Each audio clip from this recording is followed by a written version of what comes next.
Welcome to another edition of Boiler Bulletin. Thanks for tuning in last week to our Infinite Campus mobile app. And even more thank you for those of you who took the time to fill out the survey. I carefully read through each of your responses, and we were already planning on talking about some of our grading practices, but 37% of you confirmed that that is the information you'd like to hear more about. So today, we're going to start unpacking grading. And I think it's important that we take our first session together and really set the table by creating a common language in terms of what you can expect to see in the gradebook. To start, we're going to talk about formative assessments. When you think about formative assessments, you're really thinking about quizzes, something that happens every couple weeks. There will be 8 to 10 of them throughout a semester. Those assessments serve a couple purposes. One, it's to inform students on their progress throughout an outcome. And 2, it's to allow for teachers to modify instruction if there's reteaching that needs to happen throughout the course of an outcome. Those assessments are not reassessable.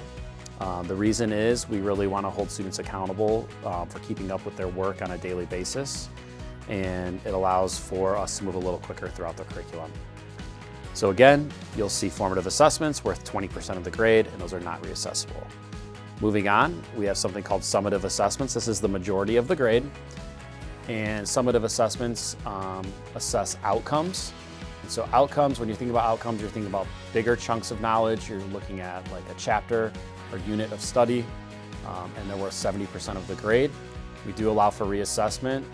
What this allows us to do is really dissect that assessment, the results, and pick and choose the skills that students have struggled with and go back and reteach, and they can reassess. They are not taking the same assessment over and over and over again until they get it correct, but they're taking, in some cases, smaller chunks of the assessment in maybe a little different way to show mastery and those skills. So we believe we're holding students accountable with reassessment by just not letting them go on to the next thing until we're sure that they've learned it. So it's really important for us that those summative assessments are a big part of the grade and that they are reassessable for our students. Finally, we're bringing back the final exam. This is our first year. With the final exam, we took a 6 or 7 year hiatus as we were rewriting curriculum, and we thought it was a natural time to bring it back. This is worth 10% of a student's grade. And we thought it was really important for students to prepare for a comprehensive final exam.